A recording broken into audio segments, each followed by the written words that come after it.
Everything is set for a broadcast to the world. It goes out in English, God has a special place in his heart for the humble.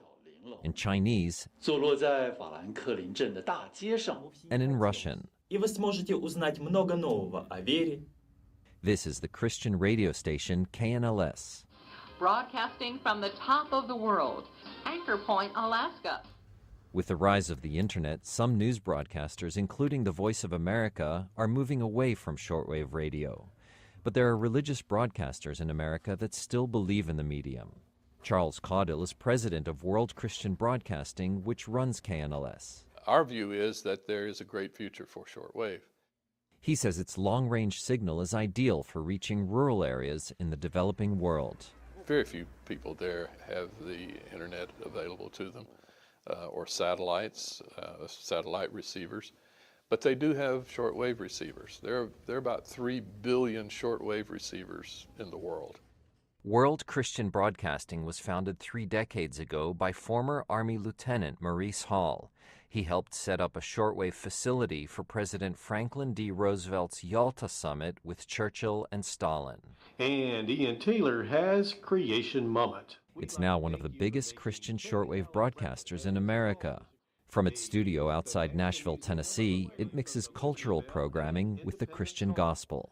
Bringing you great music, current news, and the good news. And it seems to work. Fan mail arrives, and Bibles are sent out to those who want them. The outlet is building a relay station in Madagascar, which will open a door to the Muslim world.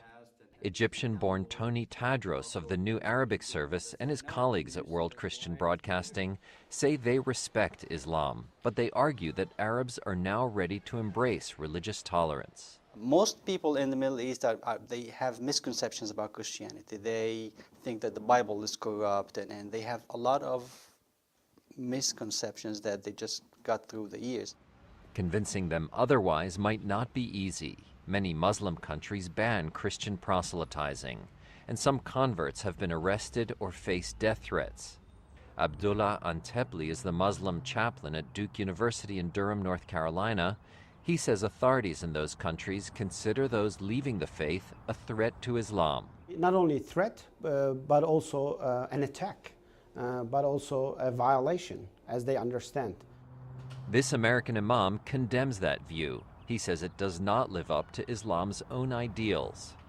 Spreading the faith is both a Christian and Islamic tenet. And these days, technology makes that possible on many platforms: television, the internet, and even mobile phones. When we suffer, is this discipline from God? But World Christian Broadcasting still has faith in shortwave radio. Jerome Sokolovsky, VOA News, Franklin, Tennessee. Suffered one of the worst cases of child abuse. Today we meet Dave Peltzer on I Love Life with Jerry Damon.